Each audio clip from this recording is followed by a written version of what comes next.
मुंबई की सड़कों पर दौड़ती बेस्ट बसेस को कौन नहीं जानता। ये इस शहर की धड़कन है। पर सच तो ये है कि दुनिया भर के ज़्यादातर पब्लिक ट्रांसपोर्ट सिस्टम्स की तरह बेस्ट भी भारी आर्थिक दबाव का सामना कर रहा है। तो इसका समाधान क्या है? एक ऐसी जगह जहां अब तक किसी का ध्यान ही नहीं गया, ठीक ऊपर आसमान में। आज के इस विश्लेषण में हम एक बेहद दिलचस्प और क्रांतिकारी मास्टर प्लान पर चर्चा करने वाले हैं। एक ऐसा प्लान जहां बेस्ट अपने पुराने फैले हुए बस डिपोओं को शहर के सबसे ऊंचे और प्रीमियम कमर्शियल हब्स में बदलने जा रहा है। आइए देखते हैं ये आखिर होगा कैसे। इस पूरे मास्टर प्लान की गहराई में जाने के लिए हम इस चर्चा को 6 हिस्सों में बांटेंगे। पहला, अर्बन ट्रांजिट की मूल समस्या। दूसरा, इसका वर्टिकल समाधान। तीसरा, एक आधुनिक टीओसी यानी ट्रांजिट ओरिएंटेड कमर्शियल कॉम्प्लेक्स की संरचना। चौथा, इस विशाल प्रोजेक्ट का अर्थशास्त्र। पांचवा, फाइनेंसिंग और पार्टनरशिप्स। और आखिर में आने वाले कल का सस्टेनेबल इंफ्रास्ट्रक्चर। चलिए शुरू करते हैं। तो सबसे पहले आते हैं पहले मुद्दे पर, द अर्बन ट्रांजिट प्रॉब्लम, यानी जब आर्थिक दबाव एक अर्बन गोल्ड माइन से टकराता है। देखिए, असली प्रॉब्लम क्या है। बीईएसटी बसेस का टिकट सस्ता रखना पड़ता है, फ्यूल के दाम आसमान छू रहे हैं और इन पुरानी बसेस की मेंटेनेंस का खर्चा अलग से। एक तरह से लगातार घाटा। लेकिन एक हिडन एसेट भी तो है। सोचिए, प्राइम लोकेशंस में इन बस डिपोज के ठीक ऊपर कितनी सारी जगह बिल्कुल खाली पड़ी हैं। ये हवाई जगह या एयर स्पेस दरअसल एक ऐसी सोने की खान है जिसका अब तक कोई इस्तेमाल ही नहीं हुआ, और यहीं से इस घाटे को मुनाफे में बदलने का रास्ता निकलता है। इससे हम आते हैं दूसरे पॉइंट पर, द वर्टिकल वैल्यू सॉल्यूशन, जिसमें डिपो के मायने ही पूरी तरह से बदलने वाले हैं। क्षितिज यानी होराइजन की तरफ फैलने के बजाय अब बीईएसटी आसमान की तरफ देख रहा है। एक ट्रेडिशनल बस डिपो अपनी जगह घेर कर रखता है और वहां से सिर्फ और सिर्फ खर्चा होता है। पर इसके बदले जरा एक फ्यूचर टीओसी हब की कल्पना कीजिए। एक ऐसी जगह जहां नीचे बसेस स्मूथली चल रही हैं और ठीक ऊपर बनी मंजिलें हर साल 300 से 500 करोड़ रुपए की जबरदस्त आमदनी ला रही हैं। ये बिल्कुल एक नया नजरिया है। इन्हीं मुनाफे के पैसों से टिकट के दाम कम रखे जा सकेंगे और पूरे बस नेटवर्क को अपग्रेड किया जा सकेगा। तो ये वर्टिकल स्ट्रक्चर दिखेगा कैसा? तीसरे भाग में देखते हैं anatomy of a TOCC, Deonar flagship project की मदद से। मुंबई के देओनार डिपो को इस क्रांतिकारी विजन का पायलट चुना गया है, जहां एक विशाल 35 मंजिला इमारत बनने जा रही है। इसकी स्ट्रक्चरल प्लानिंग वाकई बेहद शानदार है। इसके ग्राउंड फ्लोर पर बीएसटी बसेस का आना जाना बिना रुके चलेगा, जहां मॉडर्न ईवी बस बेस और सर्विस स्टेशन होंगे। थोड़ा ऊपर चलते हैं। पहले फ्लोर पर पैसेंजर्स के आराम के लिए वेटिंग एरिया और दूसरे तीसरे फ्लोर पर बीएसटी के अपने हेड ऑफिसेज होंगे।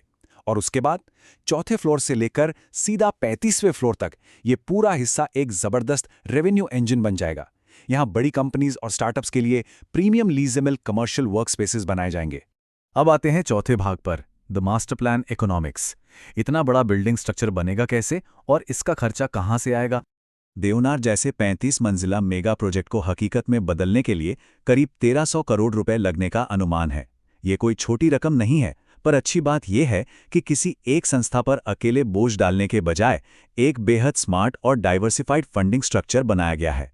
ध्यान दीजिएगा, इस पूरे खर्चे का लगभग 31% हिस्सा बैंकों से लोन के रूप में आएगा। 23% सरकारी अनुदान यानी ग्रांट से मिलेगा। बाकी का 23% बीएमसी और बीईएसटी के अपने कैपिटल फंड से निकलेगा। और आखिरी बचा हुआ 23% हिस्सा प्राइवेट डेवलपर के पब्लिक प्राइवेट पार्टनरशिप यानी पीपीपी मॉडल के तहत जुटाया जाएगा। ये बैलेंस ही इस प्रोजेक्ट की आर्थिक नींव है। और अब एक ऐसा आंकड़ा सामने रखते हैं जो वाकई ध्यान खींचना है, 6.92। आमतौर पर इतने बड़े निवेश का पैसा वापस निकालने में कई दशक लग जाते हैं, लेकिन इस देओनार प्रोजेक्ट का पेबैक पीरियड सिर्फ 6.92 साल रखा गया है। जी हां, करीब 6.5 से 7 साल। एक बार ये विशाल इमारत पूरी तरह लीज पर चढ़ गई तो रेंट और अन्य स्रोतों से हर साल लगभग 310 करोड़ रुपए की लगातार आमदनी होगी। इसी शानदार और तेज रिटर्न की वजह से ही प्राइवेट निवेशक इसमें दिलचस्पी ले रहे हैं, जिसका सीधा फायदा आम जनता को बेहतर बसेस के रूप में मिलेगा। चलिए आगे बढ़ते हैं 5वें हिस्से की तरफ, जो है फाइनेंसिंग और पार्टनरशिप के मैकेनिक्स। यहाँ एक महत्वपूर्ण सवाल जहन में आता है कि बीईएसटी की सरकारी जमीन पर प्राइवेट बिल्डर काम कैसे करेगा, और सबसे बड़ी बात, रिस्क कौन उठाएगा। इसके लिए एक बहुत ही सुरक्षित बिल्ड ऑपरेट ट्रांसफर फ्रेमवर्क बनाया गया है। बीएसटी हमेशा जमीन का मालिक बना रहेगा, यानी पब्लिक प्रॉपर्टी पूरी तरह सुरक्षित है। दूसरी तरफ एक प्राइवेट डेवलपर 30 साल की लीज पर कमर्शियल हिस्से का निर्माण करेगा। साथ ही बीएमसी और स्टेट गवर्नमेंट जरूरी नियम कानून और परमिशंस को फास्ट ट्रैक करने का काम करेंगे। वहीं इंस्टीट्यूशनल इन्वेस्टर्स ग्रीन बॉन्ड्स के जरिए इस प्रोजेक्ट के लिए कैपिटल मुहैया कराएंगे। सबकी अपनी पक्की और अलग जिम्मेदारी तय है। निर्माण के टाइमलाइन की बात करें तो एक डर हमेशा रहता है कि कंस्ट्रक्शन के दौरान बसेस कैसे चलेंगी, पर इस प्लान की सबसे बड़ी खासियत यही है कि ग्राउंड लेवल ऑपरेशंस एक दिन के लिए भी बंद नहीं होंगे। शुरू के 1 से 9 महीने फिजिबिलिटी, डीपीआर और डिजाइन में लगेंगे। फिर शुरू होगा असली काम। 10वें महीने से 34वें महीने तक फेस्ड कंस्ट्रक्शन चलेगा। एडवांस टेक्नोलॉजी का इस्तेमाल करके ऊपर बिल्डिंग बनती रहेगी और उसके ठीक नीचे ग्राउंड फ्लोर पर बसेस और आम कम्यूटर्स की आवाजाही पूरी तरह नॉर्मल चलती रहेगी। अब आते हैं इस चर्चा के आखिरी और छठे भाग पर, स्केलिंग सस्टेनेबल इंफ्रास्ट्रक्चर। देखिए, 35 मंजिला देवनार तो बस एक शुरुआत है। असली मकसद तो इस विशाल आइडिया को पूरे शहर के हर छोटे बड़े डिपों पर फैलाना है। जैसे कि अंधेरी ईस्ट का मरोल डिपो, जहां देवनार एक मेगा स्ट्रक्चर है, वही मरोल एक रैपिड डिप्लॉयमेंट मॉडल होगा जो सिर्फ 5 मंजिला ऊंचा होगा। इसकी लागत मात्र 110 करोड़ रुपए आएगी। और सबसे शानदार बात यह है कि बनने के बाद सिर्फ 3 साल में इसका पैसा वापस वसूल हो जाएगा। इसका निष्कर्ष यह है कि जहां जमीन या बजट कम है, वहां यह छोटा और तेज मॉडल तुरंत अप्लाई किया जा सकता है।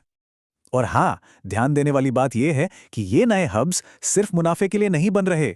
इनकी डिजाइन पूरी तरह से ESG यानी environmental, social and governance principles पर आधारित है। इन बिल्डिंग्स की छतों पर सोलर पैनल्स होंगे, रेन वाटर हार्वेस्टिंग की सुविधा होगी और सबसे जरूरी बात, BST की नई इलेक्ट्रिक बसेस के लिए जगह जगह आधुनिक EV चार्जिंग डॉक्स बनाए जाएंगे। ये पूरा विजन यूनाइटेड नेशंस के सस्टेनेबल डेवलपमेंट गोल्स के स्टैंडर्ड पर खरा उतरता है, जिससे आगे चलकर इंटरनेशनल ग्रीन बॉन्ड से फंडिंग जुटाना बहुत आसान हो जाएगा।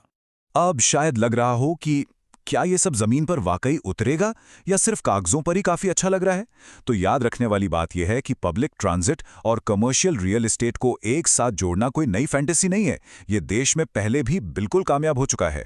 उदाहरण के तौर पर दिल्ली मेट्रो अपनी प्रॉपर्टीज से राजीव चौक जैसी जगहों पर हर साल सैकड़ों करोड़ कमा रही है। या फिर बेंगलुरु का BMTC शांतिनगर डिपो देख लीजिए, जिसे ऑलरेडी एक शानदार कमर्शियल कॉम्प्लेक्स में बदला जा चुका है। फॉर्मूला बिल्कुल आजमाया हुआ है, बस अब BST इसे मुंबई के नजरिए से एक विशाल पैमाने पर लागू कर रहा है। तो इस विश्लेषण के आखिर में सोचना यह है कि भारत में इस मॉडल की सार्थकता को देखते हुए क्या देवनार का ये वर्टिकल इंटीग्रेशन मॉडल दुनिया भर के घाटे में चल रहे पब्लिक ट्रांजिट सिस्टम्स की आखिरी उम्मीद हो सकता है? जब हमारे बस डिपोज के ठीक ऊपर हवा में इतनी मूल्यवान जमीन छिपी हो, तो आखिर कब तक पुराने ढारे और घाटे के बोझ तले दबे रहना चाहिए?